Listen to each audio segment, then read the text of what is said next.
नागनाथ आविर्होत्र नारायण जीवन परिचय. नागनाथ, ज्यांना आविर्होत्र नारायण या नावानेही ओळखले जाते, ते नाथ संप्रदायातील 9 नारायणांपैकी एक आहेत. त्यांचे मूळ नाव आविर्होत्र नारायण होते असे मानले जाते आणि त्यांचा अवतार एका नागिणीच्या अंड्यातून वटवृक्षाखाली झाला. पुराणांमध्ये आणि नाथपरंपरेच्या साहित्यात वर्णन केलेल्या कथेनुसार ते अंडे अजून तेथे होते तसे आहे. त्यात आविर्होत्र नारायणाने जन्म घेऊन वटसिद्ध नागनाथ या नावाने प्रसिद्ध व्हावे. म्हणजेच नागनाथांचा जन्म वडाच्या झाडाच्या आश्रयात नागंड्यातून झाला आणि ते वटसिद्ध नागनाथ या नावाने विख्यात झाले. या प्राचीन कथेचा सार काहीसा असा आहे. प्राचीन काळात जेव्हा महाराज जन्मेजयराजाने सर्पयज्ञ आरंभला, तेव्हा पद्मिनी नागिण गर्भवती झाली. आस्तिक मुनींनी तिचे रक्षण करत तिला एका विशाल वटवृक्षाजवळ लपवले. तिथे त्या नागिणीने एक अंडे दिले, ज्यात नारायणाचे बीज सन्निहित होते. काळानुसार त्या अंड्यात हळूहळू जीवन जागृत झाले. असे म्हणतात की त्या अंड्यात समाविष्ट असलेल्या आविर्होत्र नारायणांनी जन्म घेतला आणि वटवृक्षाच्या आश्रयात बहुतांश दिवस सुरक्षित राहिले. या चमत्कारी घटनेमुळे सगळे आश्चर्यचकित झाले आणि महान गुरु दत्तात्रेयांनी भविष्यवाणी केली की हाच बालक पुढे वटसिद्ध नागनाथ या नावाने प्रसिद्ध होईल. अशा प्रकारे नागनाथांचा इतिहास सत्य आणि दिव्यत्वापूर्ण घटनांनी सुरू झाला. बाल्यकाळ. वटवृक्षापासून जन्म घेतल्यानंतर नागनाथांचे संगोपन कोणी केले, यामागेही एक प्रेरणादायक कथा प्रचलित आहे. आगम नाथग्रंथानुसार त्या काळी कोशधर्म नावाचा एक गरीब ब्राह्मण आश्रमाजवळ राहत होता. एके दिवशी तो वडाची पाने गोळा करण्यासाठी गेला, तेव्हा त्याला दूरून एका बालकाच्या रडण्याचा आवाज ऐकू आला. आजूबाजूला कोणी दिसले नाही, तेव्हा त्याने चोहोकडे पाहिले. तेव्हा आकाशवाणी झाली की वटवृक्षाच्या कोपरीत एका बालकाचा जन्म झाला आहे, ज्याला स्पर्श केल्याने त्याचे शरीर रोगमुक्त होऊन तेजस्वी होईल. आकाशवाणी होताच ब्राह्मणाने चमत्कारिकरित्या झाडाला वाकवून पाहिले, तेव्हा त्यातून एक गोपनीय प्रकाश पसरला. त्या प्रकाशमय बालकाला पाहून ब्राह्मण खूप आनंदित झाला आणि देवर्षी मुनी दत्तात्रेयांनी त्याला सांगितले, हे महात्मन, तुझे भाग्य थोर आहे, कारण तुला वटसिद्ध नागनाथ प्राप्त झाले आहेत. त्यांची माता पद्मिनी नागिण होती आणि वटवृक्षाने त्यांचे रक्षण केले. हे दिव्य वचन ऐकून कोशधर्म आणि त्यांची पत्नी सुरादेवी यांना अत्यंत आनंद झाला. सुरादेवीने त्या बालकाला स्तनावर घेऊन दूध पाजले, ज्यामुळे त्या बालकाच्या शांत राहण्यासाठी कोमल पाण्याच्या धारा फुटू लागल्या. अखेरीस ब्राह्मणाने बालकाला स्नान घालून मोठ्या भाग्याने त्याचे पालन केले आणि त्याचे नाव वटसिद्ध नागनाथ ठेवले. बालकाचे खूप प्रेमाने संगोपन करण्यात आले आणि 7 वर्षांच्या वयात कोशधर्माने त्याचे यथोचित मौंजीबंधन उपनयन संस्कार केले. अशा प्रकारे सामान्य दिसणाऱ्या त्या बालकाला घरपरिवारात एक सुसंस्कारी तरुण बनवले गेले. त्याचा किलक श्रवणोत्सव होताच दत्तात्रेय मुनींनी त्याला सूक्त व गोस्वामींची ग्रंथांची शिक्षा दिली. दर्शनशास्त्र आणि वेदांचे ज्ञान त्यांच्या शिक्षणदीक्षेचा आधार होता असे मानले जाते. लहानपणापासूनच नागनाथ बालरूपातही निर्लिप्त भगवत भक्ती आणि कठोर साधनेचे गुण दाखवू लागले. पुढे दत्तात्रेय मुनींच्या सान्निध्यात त्यांना नाथदीक्षा मिळाली आणि त्यांनी नाथ पंथाची परंपरा पुढे चालवली. शिक्षा आणि दीक्षा. वटसिद्ध नागनाथांनी प्रारंभापासूनच अध्ययन आणि साधनेला आपले कर्तव्य मानले. त्या दिवसांत योग आणि धर्मग्रंथांचा अभ्यास महत्त्वाचा होता. आपल्या पिता कोशधर्माकडून त्यांनी वेद आणि संस्कृतचे शिक्षण घेतले. माहितीनुसार 7 वर्षांच्या वयात कौटुंबिक संस्कार पूर्ण झाल्यावर दत्तात्रेय मुनींनी त्यांना नाथदीक्षा दिली. त्या दीक्षेनंतर नाथपरंपरेच्या सिद्धांतांचा अभ्यास सुरू झाला. गतिशील आणि आनंदमय महान साधनेत मग्न असलेल्या नागनाथांना दत्तात्रेय मुनींनी अतिरिक्त गुरूचा दर्जा दिला होता. त्यांना आयुर्वेद, मंत्रमंडन, तंत्रविद्या आणि योगसाधनेत कुशलता प्राप्त झाली. असे म्हणतात की दत्तात्रेयांनी नागनाथांना दिव्य सिद्धी शक्ती प्रदान केली, जसे की ज्या कोणत्याही पदार्थाचे नाव नागनाथ स्पर्श करत किंवा उच्चारत, तो त्याच क्षणी प्रकट होत असे. यामुळे त्यांच्या यशाची कीर्ती दूरदूरपर्यंत पसरली. नागनाथांचे लक्ष मुख्यतः योगाकडे केंद्रित होते. त्यांचे गुरु दत्तात्रेयांनी त्यांना गूढ ध्यान साधनेचा मार्ग दाखवला. ते खोल समाधींमध्ये जात, जिथे शरीरचेतना विलीन होत असे. अशा साधनेचे उदाहरण संस्कृतात योश चित्तवृत्तीनिरोधः पतंजली योगसूत्र 1.2 असे सांगितले आहे. म्हणजेच योगाचा सार आहे चित्तवृत्तींचा, मनाच्या विकारांचा निरोध करणे. नागनाथांनी याच योगदर्शनाला आत्मसात केले. ते संयमित जीवन जगले आणि ध्यानाद्वारे ईश्वराची अनुभूती घेतली. त्यांच्या जीवनात शारीरिक तपस्या आणि ध्यान या दोन्हींना महत्त्व होते. अध्ययनासोबतच आध्यात्मिक अनुभवही त्यांचे मार्गदर्शन करत होते. प्रारंभिक साधनेत त्यांनी नाग्यापन, सर्पासनांवर ध्यान आणि बिंदुत्राटक यांसारख्या तंत्रांचा अवलंब केला. मध्ययुगीन ग्रंथांमध्ये उल्लेख आहे की वटसिद्ध नागनाथ वटवृक्षाच्या कोपरीत बसून बिंदुत्राटक साधना करत असत आणि आसनासाठी सर्पांच्या रांगेचे आसन बनवून बसत. या अभ्यासातून त्यांनी आपली चेतना व्यापक केली. योग दर्शन. वटसिद्ध नागनाथांचा योग दृष्टिकोन विशेष होता. ते केवळ आसन प्राणायाम आणि ध्यानात निपुण नव्हते, तर मानसशास्त्रीय दृष्ट्याही योगाच्या गूढ रहस्यांना समजत होते. त्यांच्या मते मनाचे नियंत्रण हेच योगाचे मूळ आहे, जसे पतंजलींनी योगसूत्रात सांगितले आहे, योश चित्तवृत्तीनिरोधः. त्यांच्या विचारधारेत योग केवळ शारीरिक अभ्यास नाही, तर एक संपूर्ण जीवनपद्धती होती. नागनाथांनी योगाला सामान्य लोकांसाठीही सुलभ केले. त्यांनी सांगितले की योग्याने आपले कर्म करतानाही ध्यान केंद्रित ठेवले पाहिजे. याच भावाला शास्त्रात सांगितले आहे, कर्मणेवाधिकारस्ते मा फलेषु कदाचन, भगवद्गीता 2.47. म्हणजेच आपल्या कर्मांवरच तुमचा अधिकार आहे, त्याच्या फळांवर कधीही नाही. नागनाथांनी हे तत्त्वही आत्मसात मानले.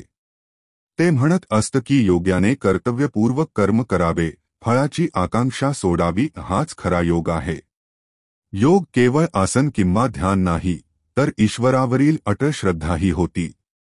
गीतेत लिहिले आहे, श्रद्धावान लभते ज्ञान. भगवद्गीता 4.39. म्हणजे श्रद्धा ठेवणायाला ज्ञानाची प्राप्ती होते. नागनाथ याच लयीत भक्तिमार्ग आणि ज्ञानमार्गाचा समन्वय साधत होते. ते आदर्श गुरु दत्तात्रेयांप्रमाणे श्रद्धेसह साधनेची प्रेरणा देत होते. मुख्य शिक्षा. वटसिद्ध नागनाथांनी आपल्या शिकवणीतून समाजाला अनेक मूलभूत संदेश दिले. सर्वप्रथम ते भक्तिमार्गाचे मोठे समर्थक होते. ते म्हणत असत की ईश्वराची भक्ती, ती विष्णूच्या प्रती असो वा शिवाच्या प्रती, आपल्याला मोक्षाकडे घेऊन जाते. या परंपरेत विष्णूच्या उपासनेला विशेष स्थान मिळाले, जसे नाथ परंपरेचे एक जिवंत उदाहरण आहे. खरे तर नाथसंतांनी विष्णुपूजनाला सगुण भक्तीचे प्रतीक मानले. खरा ईश्वर हृदयात स्थित आहे आणि त्याच्या स्तुतीने हृदय पवित्र होते, असा त्यांचा विश्वास होता. मैत्री, दया आणि मानवता त्यांच्या शिक्षणाचे सार होती. ते साध्या शब्दांत समजावत असत की आपल्यातील सर्व गुणांना जागृत करा, व्यर्थ चिंतांपासून मुक्त होऊन सर्वांची सेवा करा. या सिद्धांतांमध्ये श्रेष्ठ कर्म आणि आत्मत्यागाचा समावेश होता. जसे गीतामुक्तीचा आदर्श सांगतो, कर्मणेवाधिकारस्ते. गीता 2.47. नागनाथांनीही निस्वार्थ कर्माचा उपदेश केला. त्यांनी दाखवले की इतरांची भूक भागवणे, दुःख दूर करणे आणि दुर्बळांना मदत करणे हीच ईश्वराची पूजा आहे. ज्यांच्या मनात प्रेमाचा दीप प्रज्वलित आहे, ते सदैव सत्य आणि धर्माचा मार्ग स्वीकारतात, हा त्यांचा नारा होता. ज्ञान आणि भक्तीचा समतोल हेही त्यांचे प्रमुख शिक्षण होते. ते मानत होते की केवळ मुखाने देवाचे नाव घेतल्याने काम चालणार नाही, त्यासोबत विवेक, बुद्धी आणि अध्ययनही आवश्यक आहे. म्हणून त्यांनी सांगितले, श्रद्धावान लभते ज्ञान, म्हणजेच खरी श्रद्धा ज्ञानाचे द्वार उघडते. याच प्रकारे त्यांनी आपल्या अनुयायांना ज्ञानोपदेश दिला. नाथ संप्रदायात ज्ञानेश्वरीच्या युगापासून ते वारकरी भक्तीपर्यंत योगदान देणाऱ्या संतांची परंपरा राहिली आहे. नागनाथांनीही भक्तीशी जोडलेल्या ज्ञानाला महत्त्व दिले आणि भविष्यातील सत्संगासाठी मार्गदर्शक ठरले. चमत्कार आणि दंतकथा. नागनाथांच्या जीवनात अनेक चमत्कार सांगितलेले आहेत, जे भक्तांचा विश्वास अधिक दृढ करतात. त्यापैकी सर्वात प्रसिद्ध आहेत अन्नचमत्कार. दत्तात्रेय मुनींच्या सान्निध्यात असताना ते बालवस्थेत भागीरथी नदीच्या किनारी खेळत होते, तेव्हा दत्तात्रेयांनी पाहिले की त्यांच्या आजूबाजूला मुले बसलेली आहेत आणि नागनाथ तोंडातील खाल्लेले अन्न पुन्हा पुन्हा वर काढत आहेत.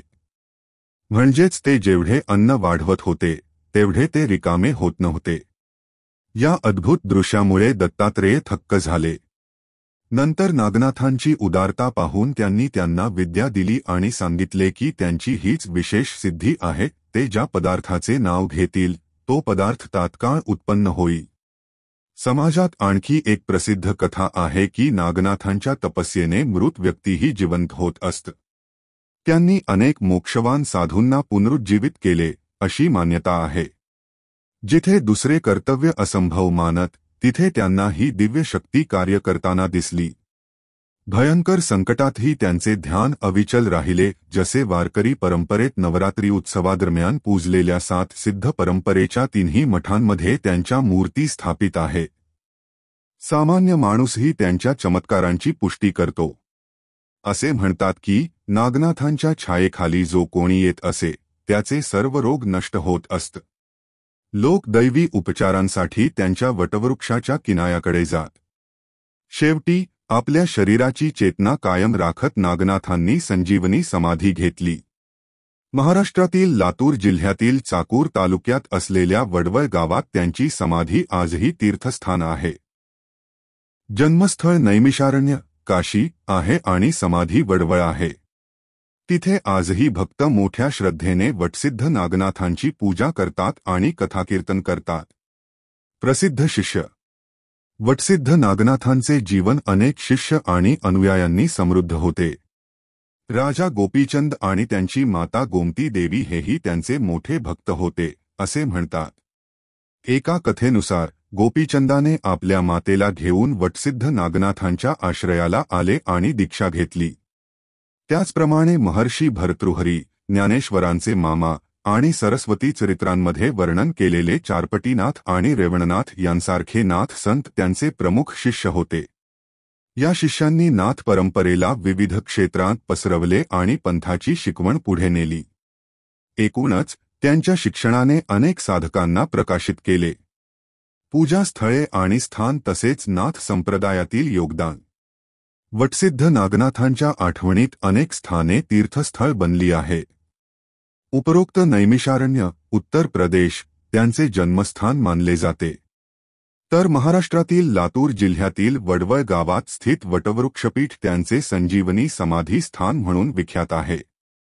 यांच्यासोबत अनेक नाथतीर्थांवर जसे अंधला नागनाथ मंदिर, पुणे येथील वटवृक्ष त्यांची पूजा होते. प्रत्येक नाथमठ जिथे नवनाथांच्या मूर्ती स्थापित आहे तिथे त्यांना विष्णूचा अवतार म्हणून श्रद्धेने आठवले जाते. नागनाथांचे योगदान समजून घेणे म्हणजे नाथ संप्रदायाच्या विकासाला समजून घेणे होय. परंपरेत त्यांचे स्थान नवनारायण म्हणून निश्चित आहे. या परंपरेने वैष्णव आस्थेला शिवपरंपरेशी सुसंवादाने जोडण्याचे कार्य केले आहे. वटसिद्ध नागनाथांनी दाखवले की नाथमतामध्ये विष्णुपूजन, सगुण भक्ती चाही आदर आहे. त्यांच्या जीवनातून हा संदेश मिळतो की भक्ती आणि ज्ञान सोबतसोबत चालतात. जसे ग्रंथ म्हणतात, ज्ञानोत्तर भक्ती सारखेच भक्तीतून निर्माण होणाऱ्या ज्ञानावर त्यांनी भर दिला. नाथ संप्रदायात वटसिद्ध नागनाथांच्या योगदानाचा प्रभाव भारतीय संस्कृतीवर खूप खोलवर पडला. त्यांच्या कथा मध्ययुगीन भक्ती साहित्याचा भाग बनल्या. महाराष्ट्रातील वारकरी परंपरा आणि मध्य प्रदेशातील नाथ परंपरेत त्यांचे स्मरण आढळते.